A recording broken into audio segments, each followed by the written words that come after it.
Celebrity Book Club. Who's that knocking at the door? It's all your friends, you filthy whore. Your husband's gone and we've got books and a bottle of wine to kill. It's Hollywood. It's books. It's gossip. I'm shook. It's memoirs. It's martinis. It's Studio 54. It's Celebrity Book Club. Come read it while it's hot. Celebrity Book Club. Tell your secrets, we won't talk. Celebrity Book Club. No boys are allowed. Celebrity Book Club. Say it loud and proud. Celebrity Book Club. Buzz me in, I brought the Cuervo. Hey, best friend. What's up? You look literally amazing and young and fresh. Thank you. Yeah, don't I look so relaxed? Yeah, you look really relaxed and cool. Those are some really baggy-ass cargos you're wearing today. Hell yes. I'm just sort of like evoking hip-hop silhouettes. Early 2000s hip-hop silhouettes. I love that time. It was really fun. No, obviously, I'm super exhausted from our crazy weekend in Las Vegas, which we'll be talking about on the VIP Lounge. VIP Lounge, bitch. And you can hear all about the late-night magic show that I went to that I know you're jealous that you didn't get to see. And let's just say this, it was naughty. And you'll be hearing about, yes, Martha Stewart's restaurant. Yes, our show in Vegas. Yes, the gay rodeo. These are all things we're going to be covering in the VIP Lounge. Just to do that housekeeping. Yeah, just a quick little bit of housekeeping. Also on housekeeping, please buy tickets to our shows in Chicago and London on October 18th. Yeah, bitch. If you're British. If you're British, or if you're like an expat living in London or Manchester or Leeds. Right. If you're in Leeds, hop down on the metro train, darling. It's not that far. Your cargos make me think of one of the best episodes of television ever. The show about Allie Hilfiger and her friend, Rich Girls. And when her friend, what was her name? Jamie Lynn Glisher. Everyone's always Jamie Lynn Sopranos, and it's like meta, it's no, like... there's an original Jamie Lynn. It's Jamie Lynn And it's Glisher. the bigger one from Rich Girls. And she talked about how... What was it? She was talking about the origin of cargos and how it was they're made for poor people to carry things because they don't have bags. Right, because they like work in the fields. And then she was just like, why would I wear cargos? Like, I don't work outside or something. Yeah, I don't need to like carry things in my pants. I'm not poor or creepy. Sketchy. But you know who is poor or was and grew up really poor and had a really tough childhood? Right. You know him, you love him. He's one of the best-selling artists of all time. He's also one of the illest lyricists. Some people say one of the best rappers, if not the best rapper of all time. Of course. Controversial. Of course, we're talking about none other than... Marshall Mathers. Slim Shady. Or as you may know him, Eminem. And we read his New York Times best-selling book, The Way I Am. So this came out in like 2008. 2008, yeah. And I was stomping to the studio listening to The Way I Am, which is really his angry I'm famous track. Yeah, there's a couple of those. I mean, he has a lot of those. Tracks. I mean, I feel like every musician, Taylor, Reputation, everyone needs a full album or multiple to be like, I'm famous and I'm mad at people and I can't go outside and everybody wants something from me. I mean, that's what Billie Eilish's whole second album is about. That's what like all of Taylor Swift's albums about. Like Britney Spears' Piece of Me. You know, it's a common theme. Celebrity. Everybody wants you. So yeah, this book is written. And it was written by him. No, I mean, it's definitely his voice. I will say so. It's somewhere between a book and a coffee table book. A lot of photos. Well, did you read the part about halfway through when he was just like, I hate to read? Yeah, was when they sent him the script for 8 Mile, he was just like, well, first of all, like, I'm not reading that because I hate to read. But then he was like, because he was like, if something doesn't have pictures in it, I ain't reading it. I'm not reading Fuck that shit. that. He was like, but finally I got around to reading the first few pages and I was like, wait a minute, this slaps. But also, I do want to be in this movie. That's just also like a movie about me. his life. I mean, that is how I need to make a movie. Just someone sends you a script about your own life and you finally get around to reading it and you're like, you know what? This is dope. This chick is mad hilarious. Yo, this bitch is hysterical. Yeah, it's like, so he sits down with Proof, his best friend who did pass. And this book is really an ode to Proof. I know, it's so vulnerable. And so like the book starts out with this big, like, just dedication and memoriam to this, his rapper friend, part of his crew, the person he really credits with like getting him out there in the scene and encouraging him to go to those first rap battles. Those battles, man. And you know it. We were in Detroit at the same time. Oh, I know. Detroit was wild. I mean, you think it's a war zone now. Damn, you should have been there in 92. Eminem is, yes, he's a rapper, but he's also like the original like jackass. Because he's such a prankster. He's such a prank stinker. A prank stinker. Well, I was about to say my favorite photo in this book is him as a crank yankers character. Oh yeah, that's something I might want to frame. And he was like, well, when I saw that, like when I saw crank yankers, I knew I had to do it because me and my Uncle Ronnie would always be prank calling people, like calling them, and we was like, we call people, tell them they were their doctor and they had herpes, right. Which is so you. literally me in high school doing the thing for Mean Girls where you call a girl and say you're Planned Parenthood and So you called a girl's mother. I called her girl's mom at like 10 in the morning. And we're like, hello, this is Cindy from Planned Parenthood, Dedham.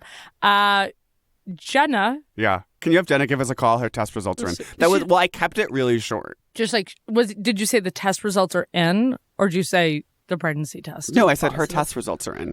Keep it vague. Oh, okay. I mean, again, I was literally just copying the scene in Mean Girls. Like, it wasn't really that original. I'm not going to say that I was like a genius prankster. Thank you for giving that to Tina Fey. No. I mean, honestly, and this is how a lot of comedians get their start. Like, they just copy other comedians. I was doing a Tina Fey bit. Anyway, yes, I was ultimately suspended from school for 2 days for that prank. We went to a fucking bitch-ass private school. Anyway, the point is Eminem had a rough... You had a rough childhood. Well, I guess separately point from that also, though, is like, because you were talking about the way I am, like, his anger, and he gets into his anger issues in this book, but like, I feel like there's two Eminem, like, songs. There's like the really angry songs. The way I am, all the ones where he's like, I'm cutting up Cam and I'm going to rape her dead body parts. And you're like, okay. And everything is always just like raping my dead grandmother's cousin and then digging her up and raping her again. Or it's like his really hilarious songs that are just like, my bum is on your face. Yeah, just, like I think like My Name Is and Without Me, like his biggest hits are just like so comical and like or even the skits. Yeah, all the skits, which is like a common thing and like every rap album I feel like has so many skits, but like he's really being like so kooky, and all those songs I feel like have so many like pop culture references in them. It's just like Pam and Tommy just burst in the door first and before they were all on the floor. It's like, well, the whole Christina thing. Yeah, Christina better switch me chairs so I can sit next to Carson Daly and Fred Durst. And then of course in the My Name Is video, he has legendary. Oh, Kathy Griffin is in that video. Yeah. No, because he and like that. And you gotta watch. You gotta check out her 2000 DVD allegedly, where she talks about shooting that video. Oh yeah. And she was like, he was very polite. Yeah, I feel like he was just being so like polite boy, and she's like, okay, so I'm sitting there, I'm pulling up a chair. Yeah. No, but he has his, like, high school jackass prankster, like, him and his friend would just, like, go around shooting paintballs and, like, being so silly. And then he has the side of him that's, like, classic, like, so, like, just angry white boy. But he calls himself out, I would say, throughout this book. It is very self-aware. And I am so angry, and, like, I know I need to calm down, and, like, I'm a dad now, and, like, but some things, like, still make me pop off.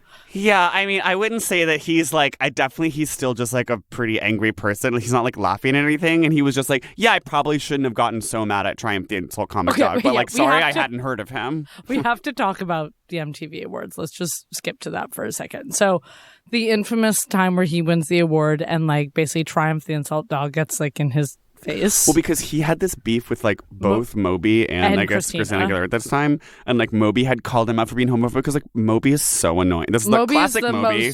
Moby like Moby wasn't even like involved. It was basically like he talked about Christina because he was being so Limp Bizkit, Eminem era of just like fuck pop music. I'm not a pop musician. Yeah, I mean, well, Eminem was also like being so embarrassing and just like he was also being so adbusters. And so adbusters and just being like, I'm not in sync. I'm not Christina Aguilera. Okay, I'm not trying to be popular. That whole era. And it's like, well, your songs have hooks in them, and it's just like you're on MTV as much and like on the same channels. And also like Christina Aguilera is also an artist and is like coming up with concepts for videos just like you are. So walk it back. Literally. And also was being like so sex positive in a way that no one else was at that time and was like not being an I'm an NSYNC Britney virgin. Yeah. She was just like, yes, I do have sex. Yeah. Easy target for Eminem. Absolutely. Back when we didn't even have a word for slut shaming. So thank you. We didn't even have the vocabulary to describe. Moby's vegan ass, of course, I feel like is trying to be so like male savior and being like, actually, don't talk about Christina's body. I mean, he's like the original, like most annoying straight guy ever of just being like, I invented veganism and. Ugh, he's so annoying. You know, he got beat up by a hardcore crew in Boston called FSU. Well. Personally, I don't think violence is ever the answer. And so let me just say to Moby, I'm sorry on behalf of my city that happened to you. And it was on Lansdowne Street. Fuck. Yeah. I mean, Lansdowne, man. And things can get pretty crazy over there. DJing or something. And obviously, like, I will say this, like, I do love Moby's music. Oh. As an electronica. I mean, it's also so global top 50. Yeah. As an electronica fan. I would say if you, Desert Island, there's a Christina CD, a Moby CD, and the Marshall Mathers LP. Well, I'm probably putting on the Moby CD. I'm on a desert island. Yeah, you're just like walking around being like, "Oh, welcome to the South Side." Yeah, like I want to hear like those lush strings. And Marshall, I feel like that's kind of getting sandy. Well, yeah, it's getting too. I mean, the thing about Marshall, I was just blasting on the way here, and like, yeah, I felt like a badass. No, same. I was like, Lily, why aren't you listening to his full albums more? Yeah. My man's got flow. Okay, so anyway, they're at the MTV. The MTV Awards, and then Triumph the Insult Comic Dog is like doing this bit with Moby, where he's being like, yeah, like I fuck women, and like Moby does not get any women because he's gross and bald, and he's sort of doing that classic bit. If you don't know him, he's a puppet that's on the Conan O'Brien show that smokes a cigar. It's ridiculous. Get it? He's a dog, but he talks. And he insults. So then the dog like tries to come up to Eminem.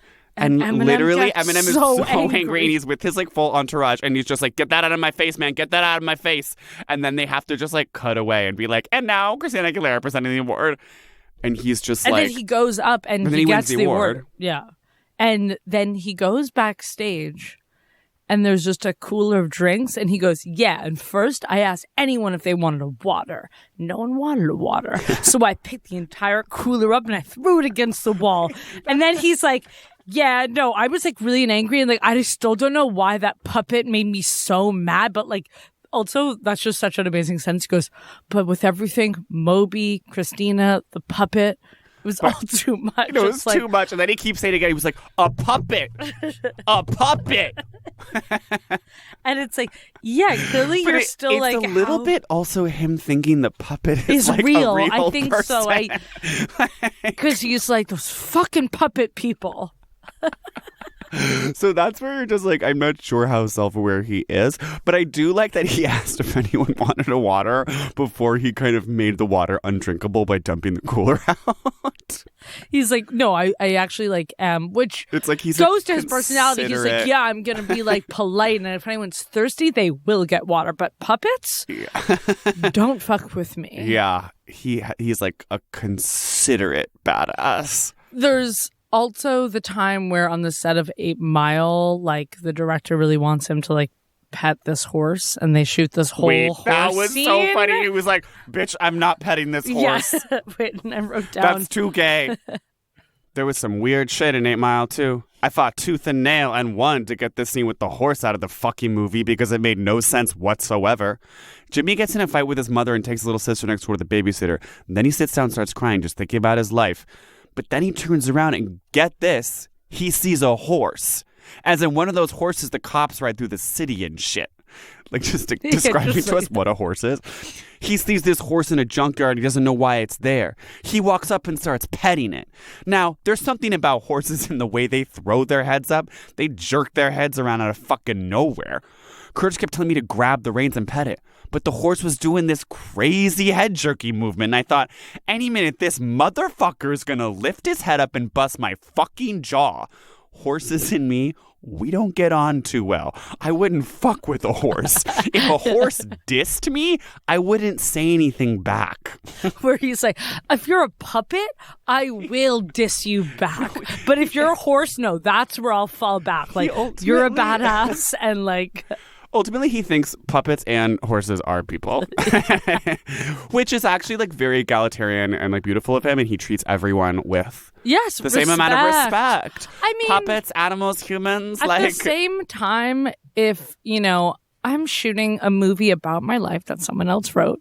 Right. With tons of triggering scenes of my crazy childhood. Your insane childhood growing up on the wrong side of the tracks in Cambridge, Massachusetts. And, you know, the director, Ben Stiller, says to me, Lily, you have to go pet this horse. And it's just like, they're big animals. Yeah, they're... I might be also afraid to just... I love the idea of this horse, like, wandering in, like, Porter Square. Ron Massaf, clop, clop. You're like getting off the tee and you're like, oh my God, what is this beautiful steed? Perhaps you can provide me solace in my difficult life. None of the kids at my private middle school like me. As a 14-year-old alternate teen. I was looking for some Slim Shady merch today on... eBay.com. Sure. Yeah. Just to kind of see what, not to buy, just to see what it's going for. At some point, you're going to need to admit to our listeners that you own stock in eBay. Yeah. Like, considering how much you promote them. I'm like, oh, no, just dividends of 9.2%. Yeah. Every year. Every trimester. So his dolls are going for like $100 to $200. Obviously, you went right to the dolls. Yeah, I went the doll. I looked at Pat's actually first for just like because I feel like baby blue was so Eminem's color. Yes, absolutely. And I remember in college, I really wanted my style for a while to be not so Eminem, just a little bit Eminem. Mm-hmm. And I went to like Lens Crafters. I was due for a new pair of glasses. And I was like, I want my glasses to be like Eminem going to court. Mm-hmm. That style. Kind of frameless, little rectangles. And they told me my prescription was too thick to get frameless. Yeah, ultimately. They got to wedge those puppies in somehow. So I got these wireframe ones. And they just ended up like more Santa than Slim. I mean, I think part of his look is that it's like when you have the short peroxide hair. Yeah. Like then the frameless is being more like trailer trash and hot in this way. But then I feel like it wasn't working with my pompadour. But then I was like also doing like big baby blue t-shirt, but pompadour, but Santa glasses. Yeah, that look is really chaotic. it's and probably like acid wash jeans and like huge sneakers. And yeah. I do love Eminem's style, and I do think that he's an icon. His style is pretty dope. Well, okay, so one thing I learned in this book, which was so cool, was the whole peroxide story. Oh, yeah. So the reason he has his signature look of the dyed blonde hair, which is like what he had through his whole period of like superstardom, was he was high on ecstasy, honey. Yeah, man. Fuck yeah. He was tripping balzoota. And he was like, yeah, I'm just going to like go into this like store and buy into, like, peroxide. A 7-Eleven, picked up some cheap over-the-counter bottle blonde. But that's, you know, it goes to show you signature looks. Yeah, it could be everything. And sometimes they don't have to be planned by the suits. Thank you. By Christina Aguilera's managers. I wonder if Pink was like similarly cavalier with when she first dyed her hair pink and then had to just like have her name be Pink for the rest of her career. His relationship with Kim, let's get into it. The wife. The wife. And now ex-wife. Yeah. He kind of is like not mentioning her that much and just being like, at that time, like Kim and I were already living like in the trailer and then we moved into her parents' attic and like Haley was already born. Yeah, it was like the book, you know, it doesn't go in classic memoir way. It kind of starts out with proof and then talks about the battles. Classic toxic masculinity though, where it's just like there's no romance at all. It's like really it's a very homoerotic book. It's just about him and his boys. That's and right. he I was loves like, proof so much. His like best friend who got murdered, and it's just like, I mean, that relationship seems so romantic. And he spends kind of the whole book saying he's not homophobic. Yeah. He spends a lot of time in there, and then you're like, wait, so how did you and Kim meet? who we've heard about in every song. Right. I mean, I'm sure Kim was like, don't fucking talk shit about me in your book or I'm going to slice your neck and I'm going to rape your body parts in your sleep. Maybe she I imagine Kim is a tough cookie. A tough cookie. I mean, I kind of think she's like around town and that's how they met. I don't think they like met on eHarmony. I guess I was like, what's kind of the like story I guess that's in 8 Mile. It's just in kind 8 of Mile. Like they were at the gas station. He bought her a 40 and they like sat on his porch while he was rapping with his boys and she was just like, I'm going inside, and he was like, okay, I'm gonna like freestyle for another hour and a half with like my best friend whose dick I want to suck and like drink more 40s.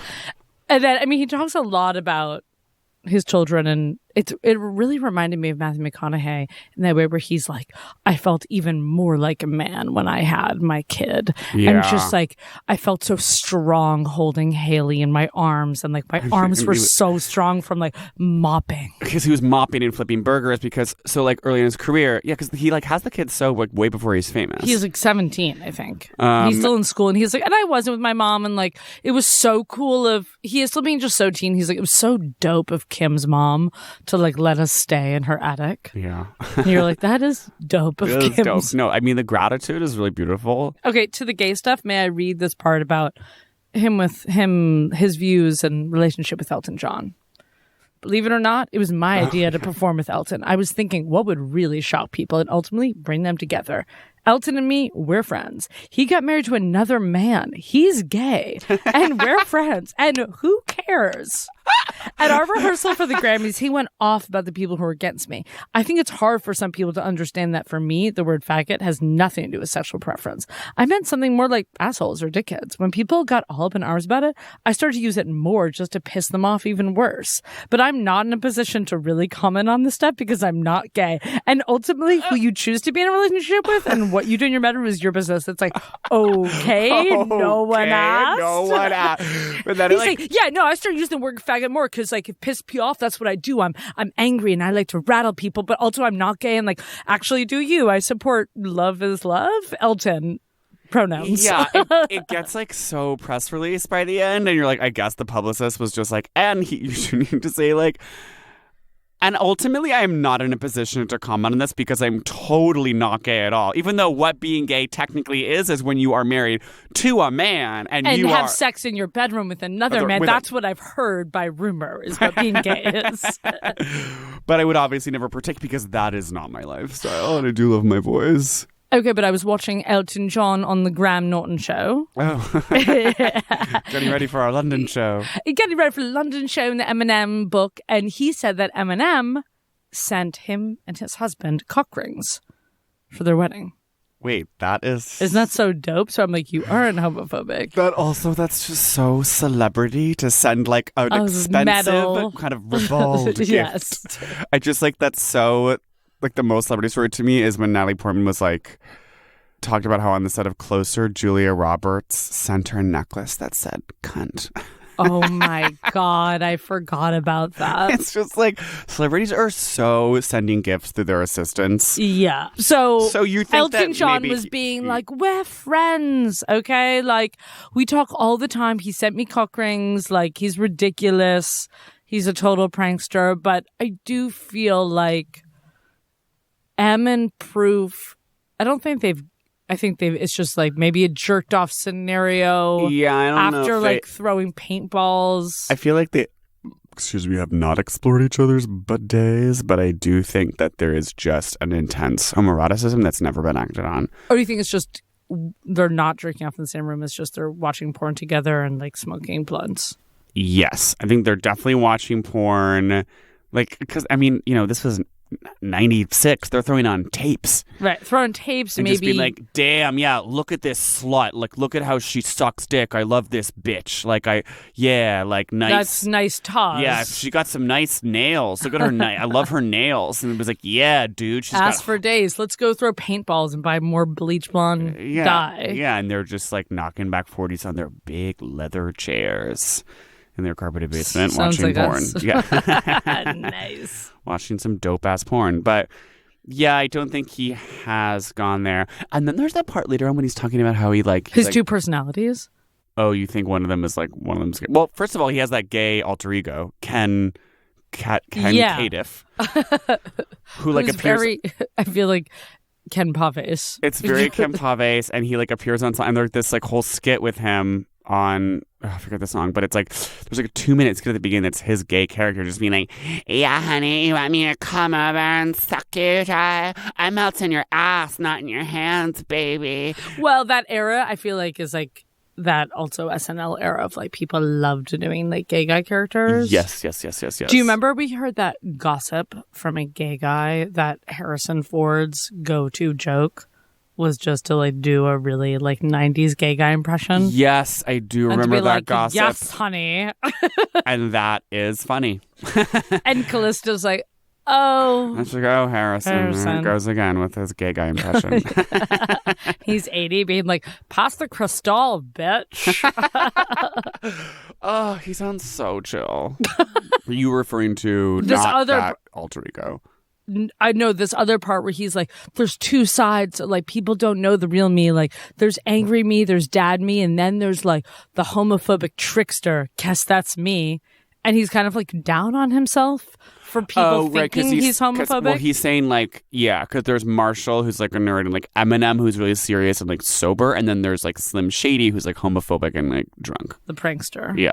Also, okay, so since this book is more coffee table, there's a photo of the most serious 90s lesbian protesting outside of like the music video awards, who's being so like huge jeans, like oh my God, t-shirt. And this big Glad tee. And like the Elton John glasses and her big lanyard. We must stop the Marshall Mathers LP. Her festival badge. This is not okay. There is no place for bigotry in the rap industry. Okay, wait. There's this other sign that's like, it's a photo of like Eminem, or it's drawing of Eminem, and it's like the bad words coming out of his mouth, and it says "Stop the hate," and the words are les, homosex, and fag. It was great because there's that one song where he says he's like, every girl I dated turned out to be a les. Oh, right. There were so many songs in the late 90s and early 2000s that I think were actually mostly ska songs, but some rap songs too, that were all about like guys dating girls who turned out to be lesbians. It was a big fear. She's got a girlfriend now. Da da da da. Well, because I feel like lesbianism was like kind of new in the 90s. Right, it was like hot. So it was like the hot new threat. I mean, remember Ross on Friends, you know? Do I remember Ross? You mean my best friend? And like Ross is sort of like one of the like original canonical angry nerd cucks of the 90s, and he was this like cuck role model, and it's like, you know, the biggest like blow to his masculinity was his first wife becoming a lesbian, and like Carolyn and Susan, you know, so implanted in the public imagination and the imagination of the American male. And Susan was being so like, I roll men, and in like this super skirt. Yeah. No, they were, I mean, yeah, they were always. And it was like high time of also like hot chicks leaving you for like other hot chicks too. Fuck, dude. Celebrity Book Club. Two other gay things. So, well, one of his adopted children is now Stevie and goes by he, she, they. This is recently. This is this year. Wait, who is? So there's Haley. But then he mentions he has two other kids, and he was like, yeah. So Haley is his like daughter with Kim, and now she has the podcast now, and she's literally trying to be like the most bland call her daddy. Because I looked her up on Instagram and she's so cheesy. She has a podcast that's called A Little Bit Shady. Okay. And it's her being like, okay, what's the weirdest thing you've ever done on a date? And it's just like, and it's like the most like it's just so like, she looks like she's in like Kristen Cavallari's like garage. Like it's just like everything is that like Photoshop, like candles. Lavender, like candles, but there's like not that much decoration. There's like one hat in the back that says vibes. And then like, and she's wearing a hat that just says Shady, like in the Uncommon James font. But like new Uncommon. Very, very new Uncommon. And she's like wearing like 6 pounds of makeup. And it's just being like, wow, this week, guys, your stories were a little shady. It's so funny to just be Haley and like be rapped about daughter. Yeah, be Eminem's daughter, and then you just come out with like a semi like not saucy pod about dating. Okay, wait. So who's the like then non-binary there's side? like Hannah or like Elena, and she's like Kim's daughter she had with like a now dead tattoo artist. And then there's Stevie, who was like Alana or something, and she's just like, and she's Kim's sister's daughter who like couldn't. They like, and Eminem adopted he talks her about it because he was like, yeah, like, and like they all call me daddy, and like one of them's the niece and one of them's the other daughter, and it's very like he's the only successful one in the family, so he's taking everybody in his big house in Detroit. And I feel like Cam was like in jail, and he was like having them all on set on 8 Mile, and actually being like, a really good dad. Why was Kim in jail? Not to pry. I remember her going to jail. I don't know exactly why. I feel like it was like assault or wire fraud. Right. And you know what? Not our business. And not our business. And on this pod, you're not going to learn because this isn't a celebrity gossip pod. This is a literary criticism pod. Yeah, we're not here. We're here to talk about commas. And we're not here to talk about why Kim went to jail. But anyway, Stevie is now Stevie and not like Hannah or whatever. And is just like being so like fairy anime, non-bine, like blonde hair. Okay, anime Abby. But like doing a talk with there's like flowers and filters. Right, of course. And then she called out Eminem for like not telling them that they were adopted until like later and then deleted the post. Interesting. Okay. So I feel like they are going through some things. As they are wont to do. Exactly. Anyway, and Eminem said he is totally supportive of them. That's awesome that he supports his daughter. Because whatever they does in their bedroom is their business. Literally sounds their like they're not doing that much in their bedroom other than like making a TikTok. About how they were adopted. And they needed to know earlier. Okay, 2 other great things. One, when he mentions that he is always in his front yard naked with a chainsaw. And he was like, I'm just like anybody else. Like, I'm trimming my hedges with a chainsaw naked in the middle of the morning. Like, that's me. But then he also was like, yeah, I won't be shirtless in front of my daughters because, like, I have a tattoo that says rot into pieces. That was insane. And he was like, Alana is, like, not old enough to know what that means. To, like, read my insane tattoos. Okay, and then the other good thing was, this was insane. This was actually a reveal. That My Name Is, his first big hit, the like reason he's famous, the sample, the main sample of that song, was from a song by a gay South African activist. That was insane. And then the gay activist wanted him to change this one line, and the line was just like, my middle school, like my gym teacher, like wanted to rape me, but too bad he was a guy. And then the gay activist who like wrote the original song that it samples wanted to change the line to my middle school teacher like wanted to fuck me. Too bad I'm now 35, which is like kind of funnier, right? But then like Eminem was like, oh, man, I was so mad about that, but like I wanted to do my line about rape, but I couldn't.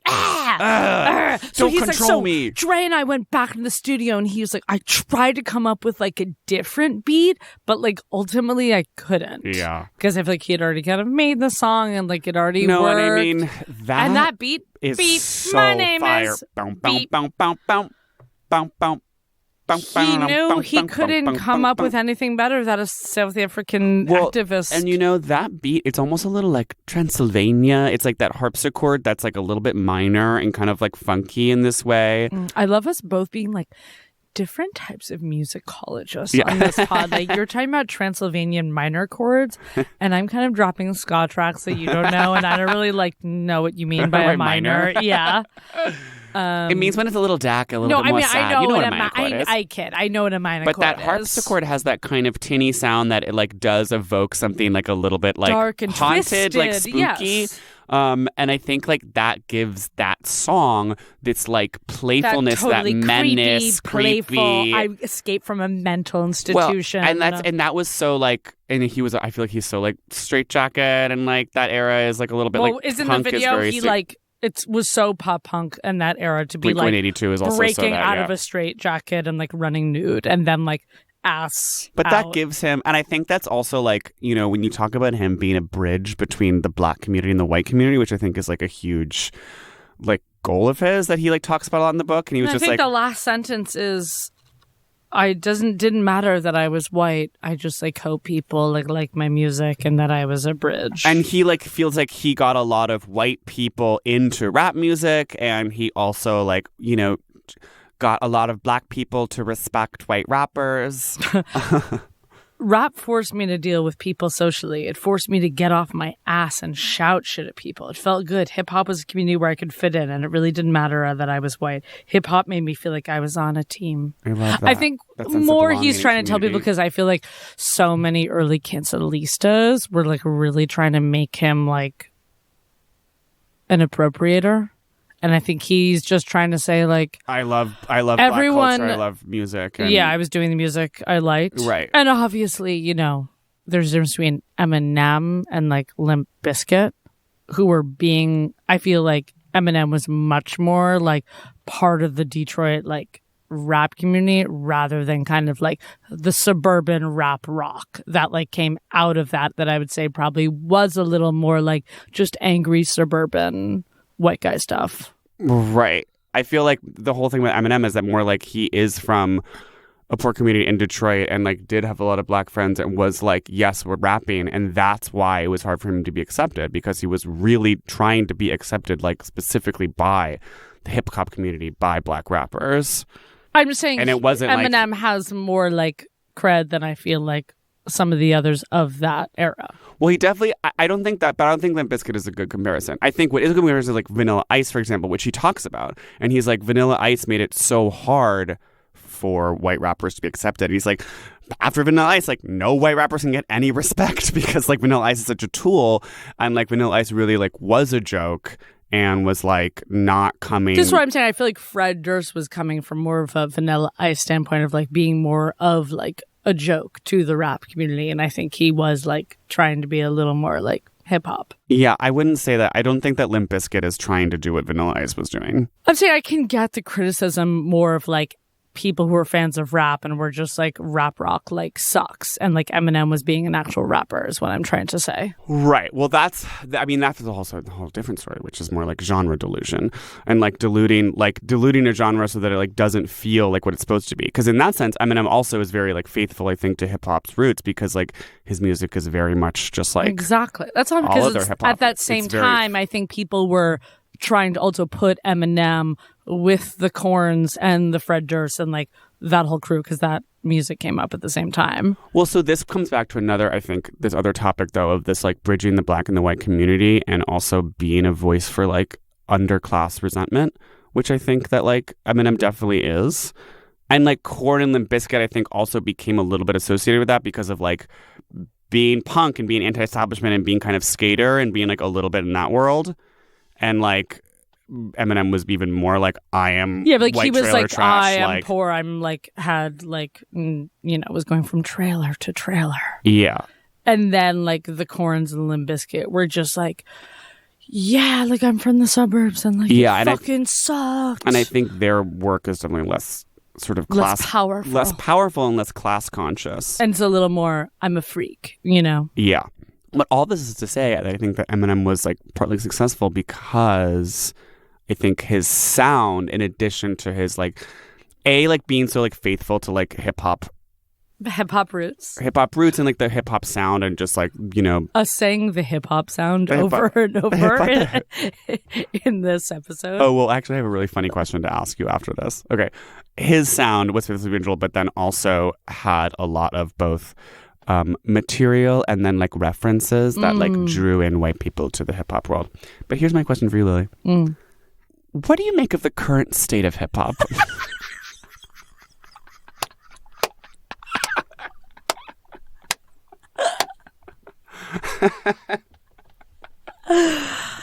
I have been waiting for you to ask me that first, actually, since we started the pod. It's so crazy. And, you know, as a former hip-hop critic, I think... You've written, 3 or 4 books on the history of hip-hop? 3 or 4, books on the history of hip-hop. And then I've also been a talking head on some PBS documentaries about the history of hip-hop. If I recall, yeah, and you followed Migos around on tour for 3.5 years. And as you know, I was also with the lady breakdancing crew from 2007 to 2009. Yeah, the break at Snow. You guys absolutely destroyed at regionals. And I think we were a bridge also for many bridges. Many communities. And I think when I talked about that Fred Durst part, it's because I also, I was a Fred Durst groupie. I was more into Wes Borland. He was so hot to me. So Wes. Just one thing is that, and why I brought up the Fred Durst thing is because Eminem's first festival was Warped Tour, which is interesting that he, because it's like he was getting put more in that kooky pop punk era, which had this anti-establishment kind of energy to it. I guess my question for you is like, do you think? Because I do feel like Eminem kind of. I mean, I will say this: I am like less into rap now than I was as a teen. Well, I think it's interesting because now hip hop is so pop inflected and it's so ubiquitous, and it's much more like every song on the radio is basically hip hop now. But there's also a lot less like the rap itself. I think is less of the feature of all that music, and yeah, it's a little more of like the pop rap, and I'm sure there's many people I'm leaving out. It's a little more like 4 people on it, where it's like Doja Cat, and I mean I do love Saweetie. Who's your favorite rapper right now? I mean, my favorite rapper is Nicki Minaj. Nicki Minaj, you're a barb. And I think Nicki Minaj is a genius, and I think she's brilliant, and like I think that like. And in a lot of ways similar to Eminem, I think like she's like silly boots. She's very silly. She's doing a million different like characters and accents.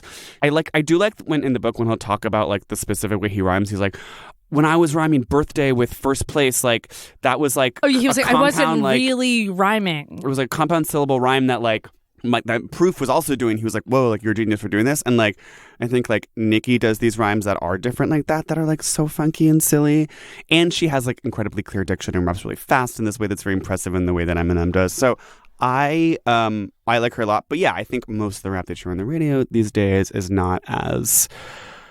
It's just not and that kind of my faves of that total 90s, early 2000s. It's not as technically impressive. And it's not, and it doesn't showcase the technicality of the rap. I feel like I literally I have chills hearing, I'm like foaming you talking about the state of hip hop right now. It's hot. I know. It's extremely erotic. It's so sexy. Yeah. You know what I mean? I'm like, before I've never felt a sexual tension between us, but now that you're talking about kind of lyricism and the state just of hip hop, the state of hip hop. Celebrity Book Club. Will the real segments please stand up? What does she eat? What does she wear? How does she live? Mom Spaghetti. So Mom Spaghetti, we have not been. But it is a restaurant in Detroit. Or is it in Chicago? No, it's in Detroit where he's from. Right. And it's like fast, casual pasta. Nice. And I think it's made to look like a bodega. Okay, cool. Like a badass. Yeah, and I think it's very like you get a cup of pasta. Anyway, what does Eminem actually eat? I mean, as we know, he was addicted to pills for a long time. Yeah. And now he's sober, and he was looking much slimmer at the Super Bowl. He was looking slim shady, much more kind of just like brunette and serious and slimmer. I feel it's funny still to this day when he's a brunette, he just like looks like such a lesbian. Do you know what I mean? He is. It's very like just serious butch on vacation in this way. It's like very public school teacher who's overwhelmed.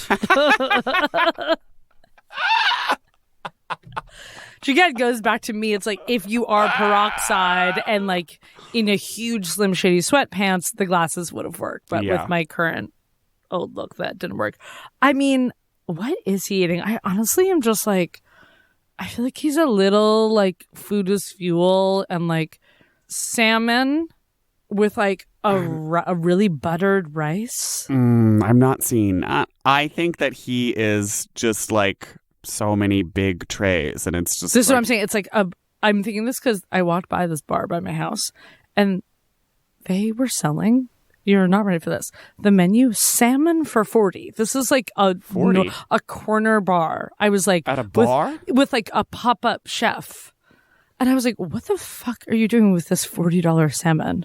And it was like 2 sides. I feel like it's a little soul food, but not so soul food in this big tray of salmon with like. Oh, you think it's like salmon smothered in Old Bay and there's like mac and cheese and collards.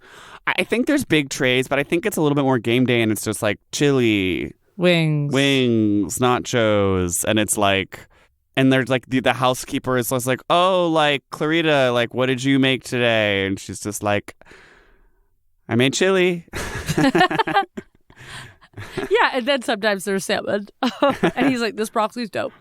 All right, occasional salmon. We'll have to fact check that. Occasional salmon and occasional chili. What does he wear? I mean, obviously he has this iconic hip hop style from the early 2000s. I feel right now he's. I mean, and still wearing expensive sweatpants and like a vintage Rough Riders like hoodie, and then like the smallest beanie. Yeah, I do wonder like what because he's had like I don't know like 4 albums come out in the past like 10 years that like no one has heard or whatever, but like.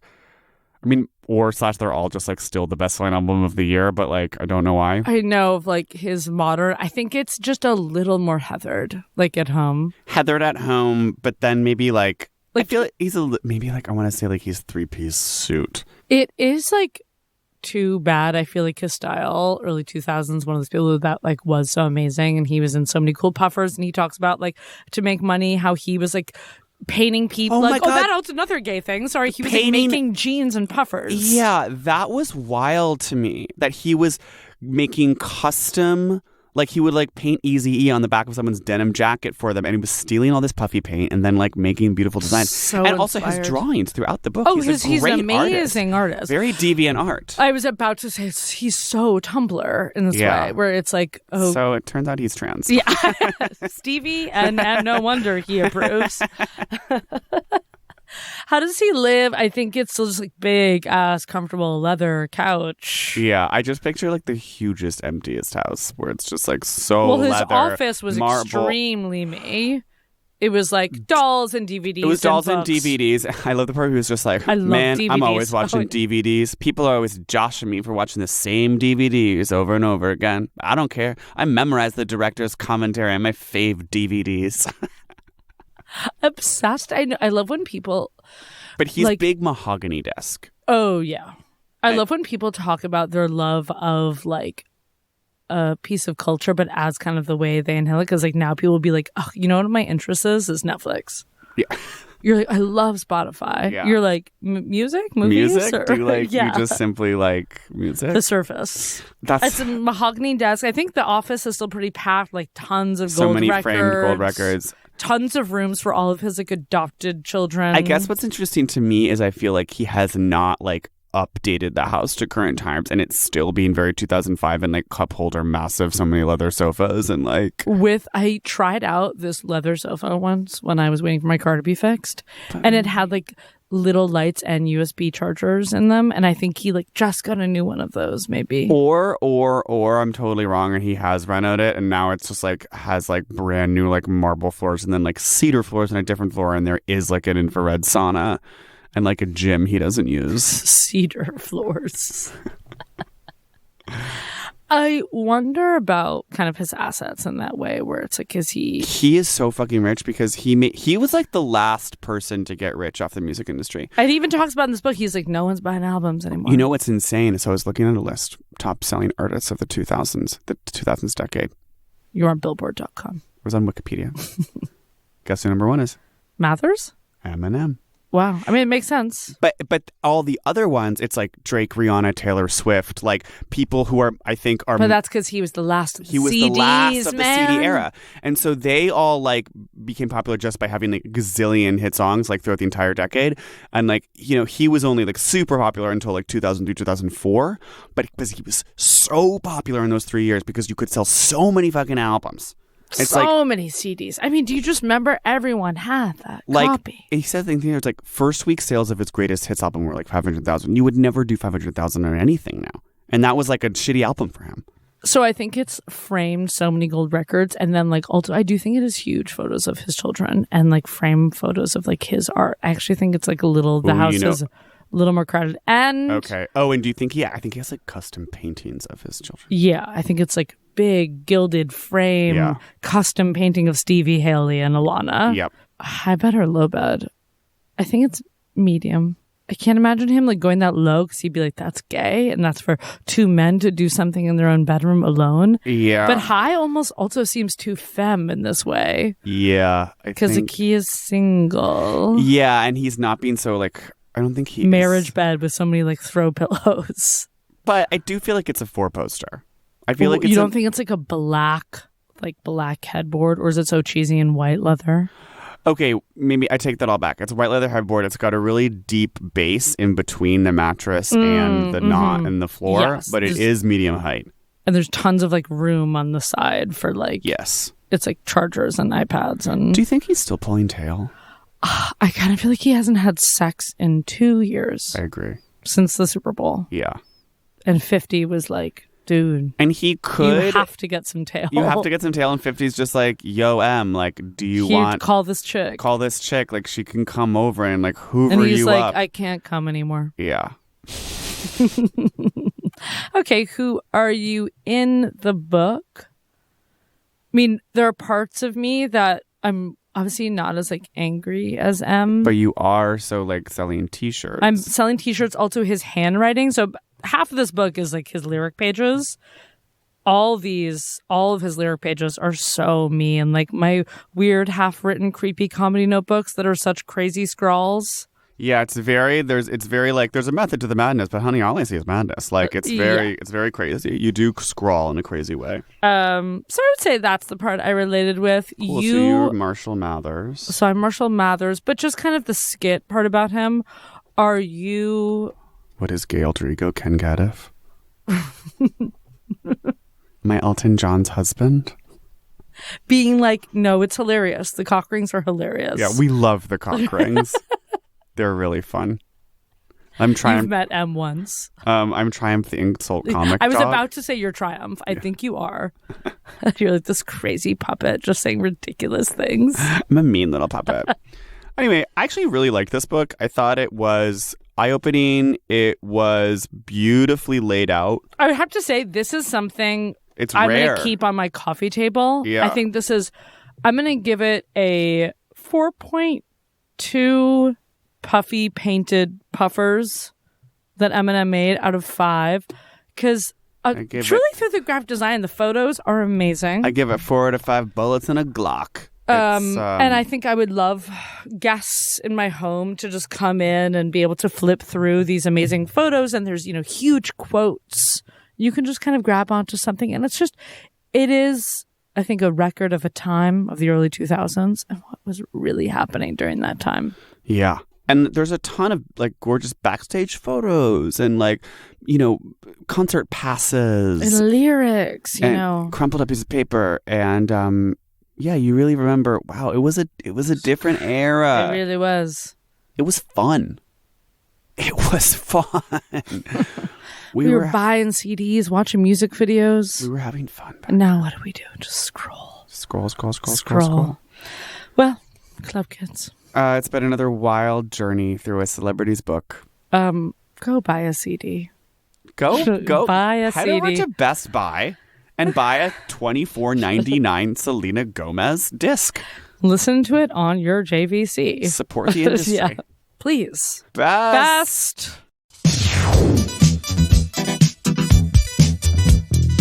Celebrity Book Club is presented by Prologue Projects. The show is produced by Benjamin Frisch, with editorial support from Leon Nafok, Andrew Parsons, Arlene Arevalo, and Madeline Kaplan. Our production manager is Percia Verlin. Original theme song by Stephen Phillips Horst. Artwork by Teddy Blanks at Chips NY. Follow us on Twitter and Instagram at CBC The Pod. Subscribe on your favorite podcast app. Leave us a review and don't forget to tell your friends about us.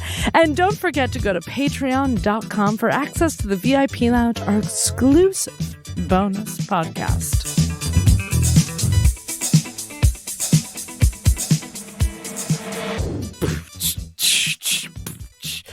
Yo, yo, yo, yo, yo, I get on the mic and I spit it like a dyke. That's right, I'm a lesbian, but I don't eat pussy, and I do like dick, cause I do be doing dick stuff all night with my mom and my dad and my other dad. Boom.